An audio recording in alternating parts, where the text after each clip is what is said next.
Hi, I'm Mitzi Neely, and I want to share with you a few thoughts about overcoming disappointment.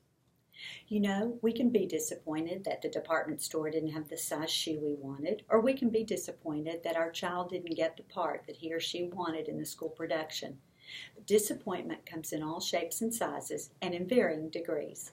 What I can tell you is that experiencing disappointment is inevitable, but it's how we deal with it that matters most. In this particular case, I'd been preparing for a specific job goal for over a decade. It was important to me, and I'd sacrificed resources, family time, and personal time to make it happen. Along the way, I had prayed countless prayers that whatever happened would be according to His will and not mine. And I can also tell you that when the pursuit of this goal first started, it was about getting that so-called dream job. Along the way, though, something happened.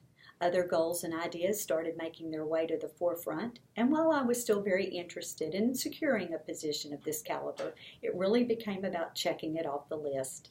Yes, I had a heart for servant leadership, and I believed it to be a special opportunity, but God had provided other areas of interest to change my focus.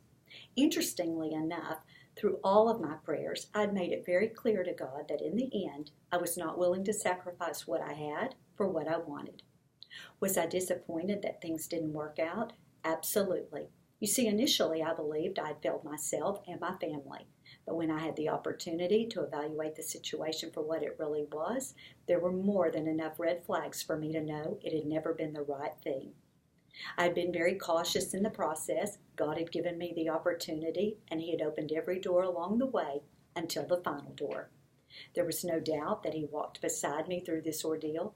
But more importantly, I was thankful for His fatherly patience when I questioned why things didn't turn out as I had hoped, why I was struggling with feelings of inadequacy, and then when I finally got to the place that I was supposed to be, I said, Lord, now what? I can deal with disappointment knowing that my Heavenly Father has the perfect plan for me. I've never been one to pray for something to happen despite what obstacles lay ahead. I want what He wants, and I trust He knows best. I also know the plans that He has for my life are God-sized, and He has things worked out for good. As He tells us in Jeremiah 29:11, "For I know the plans I have for you, declares the Lord, plans to prosper you and not to harm you, plans to give you hope and a future."